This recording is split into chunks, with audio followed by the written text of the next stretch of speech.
Já estamos de volta com o segundo bloco do Tribuna Livre desta quinta-feira. Lembrando que, excepcionalmente, hoje estamos exibindo o Tribuna Livre por conta da legislação eleitoral que proíbe que seja exibido amanhã, uma vez que estamos recebendo o último candidato à Prefeitura de Rio Branco, Carlos Gomes, da Rede Sustentabilidade. Carlos, antes de você responder a pergunta do Osmir, que a gente teve que fazer o intervalo no bloco anterior, eu quero te perguntar, no último debate que você participou, você disse que uma rua no Tancredo Neves, a Mei Alves, ela já foi refeita 6 ou 7 vezes. O atual prefeito e candidato à reeleição, Marcos Alexandre, disse que você estava desinformado. E você continua, então, sustentando de que essa rua realmente foi refeita essa quantidade de vezes? Bom, antes de responder a sua pergunta, inclusive eu já respondi há pouco, mas eu vou reforçar. Só queria finalizar a questão do impeachment, o Narciso, o seguinte... são duas faces de uma mesma moeda. Um não pode ser o problema, muito menos outra a solução.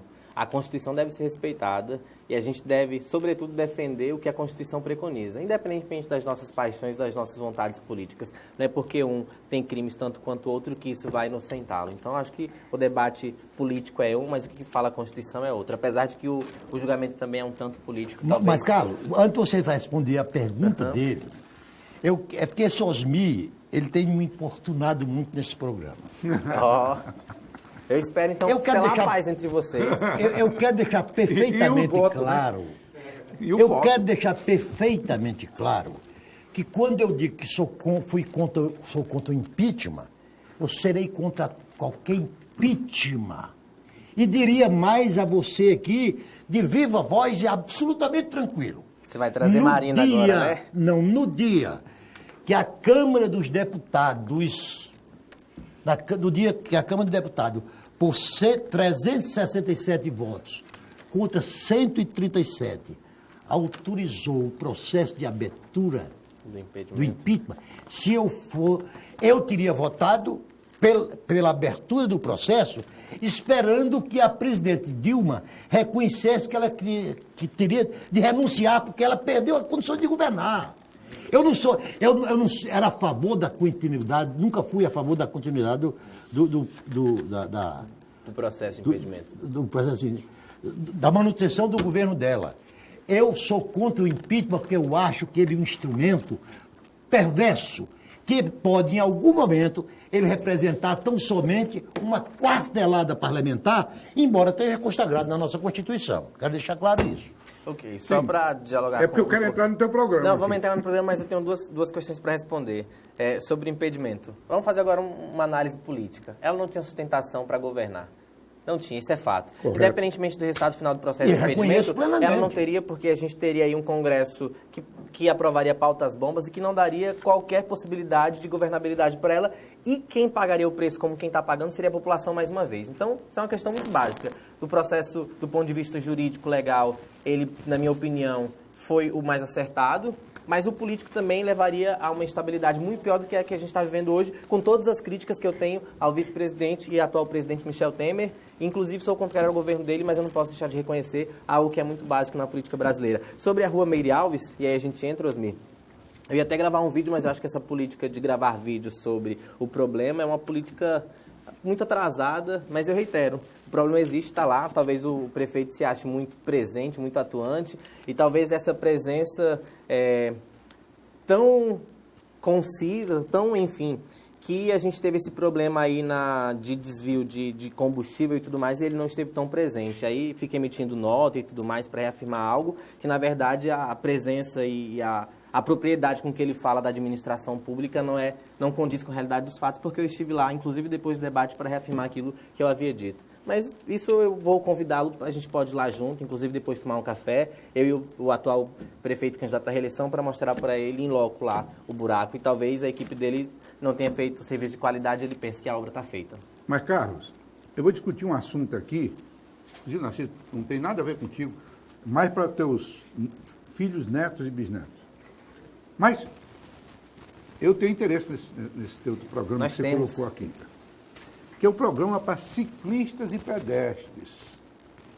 Você diz aqui, primeiro, ampliar a ciclovia. Tudo bem, aí não tem problema nenhum. Mas você fala em implantar o programa Rio Branco Saudável a partir de bicicletários, de forma experimental em 5 regionais de Rio Branco. Como eu tenho interesse em andar de bicicleta, eu tenho que dispensar meu carro, até pela crise. E você não anda atrás de uma muleta, não, por acaso? Eu queria saber como é essa forma experimental de 5 regionais, montando bicicletário. Como é que funciona isso? Porque isso é interessante. Hoje a Europa está partindo para a bicicleta. Isso não é um problema para ti, não. Entendeu? Osmi, eu acho que você já viu um pouco de como que funciona no Rio, em outras capitais, o bicicletário. Qual é a nossa proposta? É colocar dentro dos terminais de integração, esses que estão sendo feitos, que não integram, na verdade, são grandes paradas de ônibus. Inclusive, a gente precisa dar funcionalidade para esses terminais de integração, e é o que a gente vai fazer. Mas quando você monta os bicicletários nesses pontos, né, dentro das 5 regionais de forma experimental, você consegue diversificar a mobilidade urbana, porque a mobilidade urbana não se resume só ao transporte público, né, no caso de ônibus. A gente precisa, além de ter o bicicletário de forma experimental em 5 regionais, onde você coloca integrado ao ônibus, inclusive, esses bicicletários, interligando a cidade, aumentando a malha cicloviária, a gente também quer colocar espaços para essa população que quer ser usuária, poder se trocar, poder, enfim, guardar a sua bicicleta, poder transitar de forma segura na cidade. Mas, além disso, uma questão que é importante, porque não adianta ter bicicletário se a gente não vai ter qualidade nessa mobilidade urbana no que concerne às bicicletas. Então, a gente precisa arborizar também as cidades de forma experimental em 5 regionais, interligado com os terminais de integração juntos, porque aí você transita, você pode deixar lá e continuar pegando o transporte público, enfim, aí depende muito de como cada pessoa vai utilizar. Mas eu acredito que dá certo. A gente já tem experiências no Rio, não sei se você já teve a oportunidade de andar lá, mas você pega a bicicleta num determinado local e você deixa no outro local e assim você vai fazendo o fluxo É isso que eu queria que fluir. explicasse bem aí. Entendeu? Você pega a bicicleta numa dada regional, você deixa no outro bicicletário. Não, eu pego ali na universidade. Ali na universidade, tem um terminal. Sim. Aí pega a minha bicicleta, eu quero ir para o centro da cidade. Você deixa no terminal urbano, por exemplo. Você deixa no terminal urbano, você tem um espaço que você pode se trocar, enfim, e aí lá você pode pegar uma outra bicicleta para uma outra localidade. Porque essas bicicletas, elas precisam transitar de uma dada regional para uma outra regional. De forma que você tenha sempre bicicletas disponíveis e pessoas circulando. Inclusive, você pretende também criar vestiários. Sim, é isso que a gente colocou, desses espaços interligados que possam... Porque não é só o lance, Osmi, de você pegar uma bicicleta, porque a gente vive numa região que é bem quente. Daí você vai trabalhar, você pode ir com uma bermuda, com um short, lá Exato. você toma um banho, enfim, guarda sua bicicleta. Muda o paletó, se for o caso. E aí você vai para o trabalho. Eu acho que é diante das novas formas de mobilidade, é um experimento que pode dar muito certo. Interessantíssimo. Foi por isso que me despertou a atenção. Me diga uma coisa, Carlos. Você sabe qual é o percentual de ciclovias que tem a cidade de Rio Branco hoje? O dado preciso eu não tenho como te passar agora porque me fugiu. Mas é uma das maiores do país proporcionalmente. Proporcionalmente. Né? E pretende ampliá-la cada vez mais. Mas como um todo, Osmi, para toda a cidade. Questão não é só a malha. Porque você vai pegar uma bicicleta aqui, você não vai ter uma insolação, não. Você vai ter um câncer de pele. Começa por aí. Então, se a gente não arborizar e não dar condições para que isso possa ter efetivamente uma fluência, não tem funcionalidade nenhuma. Aí fica só mais uma obra sem funcionalidade. Fica esteticamente para a cidade, mas não tem retorno carente de arborização, você muito, concorda? Muito, né? Totalmente. Inclusive, não só no que concerne, Osmi, os bicicletários e as ciclovias, enfim, ciclofaixas, mas há um outro aspecto que é importante também, que é a recuperação das matas ciliares. O processo de assoreamento aí, as inundações do Rio Acre também são em decorrência disso. Então é preciso, além de arborizar, né, as nossas ciclovias, é preciso também arborizar... Marcos, Carlos, quando eu vim para cá, eu cuidei de trazer aqui uns números para a sua avaliação. Ok. Espero estar à altura dos seus números de avaliação. A rede tem entre 81 senadores. Isso. 4 entre Deputados 513 deputados federais. Isso mesmo, Narciso. 12 entre 1.204 deputados estaduais. Um prefeito de uma capital. 2 entre 5.576 prefeitos. E 6 entre 56.810 vereadores. Olha que número bastante positivo, Narciso. Você devia dizer graças a Deus.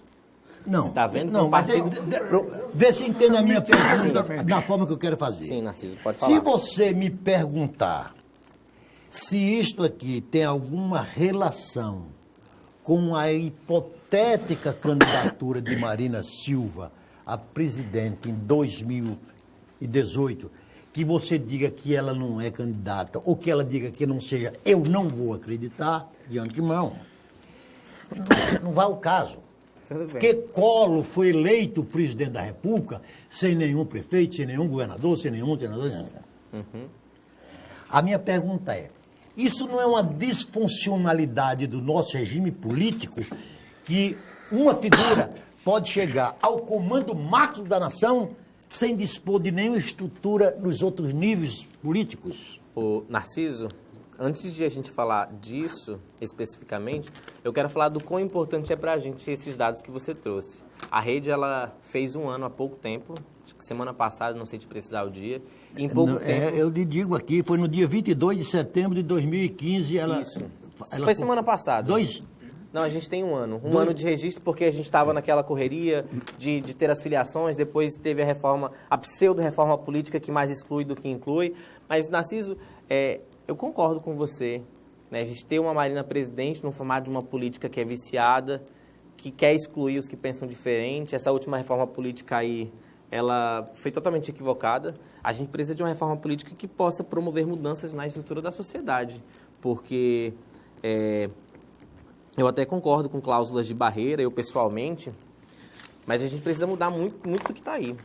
Isso não significa também que a rede não cooptou ninguém, que é um fato altamente positivo. Sua pergunta é maravilhosa, Osmi. Nós não trabalhamos com a política de cooptação. Pois é. Essa política não tem nada a ver com a rede. Então, conquista. Na verdade, É acreditar no programa. O problema dos partidos e das forças é que elas querem ser hegemônicas. Quem tem que ser hegemônica é a população e a sociedade. Isso é fato.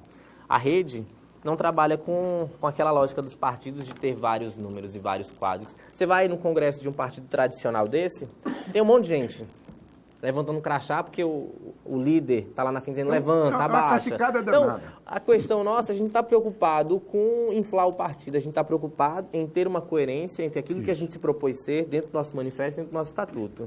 Mas o grande desafio, não só da rede, Osmi, é mudar a forma de fazer política, e isso passa pelos partidos, porque essa lógica tradicional de ter o projeto de poder a todo e qualquer custo nos levou ao mensalão, nos levou à reeleição, aí a compra da reeleição do Fernando Henrique, nos levou à lógica agora da Petrobras, da Lava Jato. Então, se a gente não mudar a forma de fazer política, inclusive nos partidos, nada vai adiantar a gente criticar o Congresso Nacional, porque começa na própria organização interna partidária, que se reflete depois na representação política, quando o partido quer um pedaço do Estado para chamar de seu e para dividir entre facções criminosas. Tá certo, mas eu volto a falar do teu programa de governo que eu recebi. Lamentavelmente eu recebi hoje. Não, lamentavelmente não. Aí você tem de ver com a equipe, alguém me pediu, eu encaminhei por e-mail. Eu não li todo, mas aqui tem outro trecho que eu acho interessante com relação ao meio ambiente.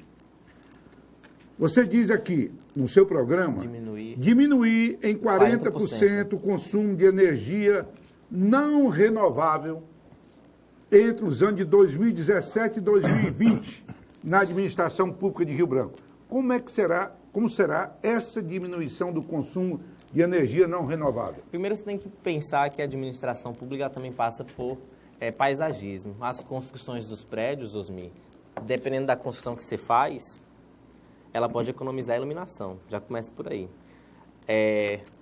Não sei se vocês já foram ao Horto Florestal, na Semeia. Tem um sistema... Não, porque eu costumo caminhar de vez em quando. Lá tem uma escola que tem um sistema de captação de água da chuva. Então, a gente tem vários instrumentos e mecanismos para a gente otimizar energia, captar água. Mas a gente colocou também aí, eu acho que se você dá uma lidinha, você vai ver placas solares. Aí vocês podem me falar, mas é muito caro. Há várias linhas de financiamento internacional para a Amazônia, sobretudo para diversificar a matriz energética. Rio Branco, Acre, é um estado muito quente, como vocês bem sabem. A gente tem uma grande potência para a geração de energia solar. E isso há viabilidade, porque a gente pesquisou várias linhas de financiamento. Quando a gente foi construir o programa de governo, que a gente conversou com as pessoas e buscou várias propostas, a gente também foi pesquisar linhas de financiamento e outras experiências em outros lugares. E aí essa experiência da redução da energia para uma energia limpa, a gente tem uma experiência de Boa Vista. De Boa Vista, não, perdão, de Palmas. De Palmas que, inclusive, não só na administração pública, mas também a gente está propondo a redução para as famílias que instalarem placas solares do ISS. Porque se você pensa o custo disso, é um pouco elevado, mas se a gente consegue articular financiamento para instalação e produção dessas placas aqui, a gente pode baratear o custo delas. E elas se autopagam. E aí, exatamente. E tem outra questão que é muito básica e fundamental no momento de crise.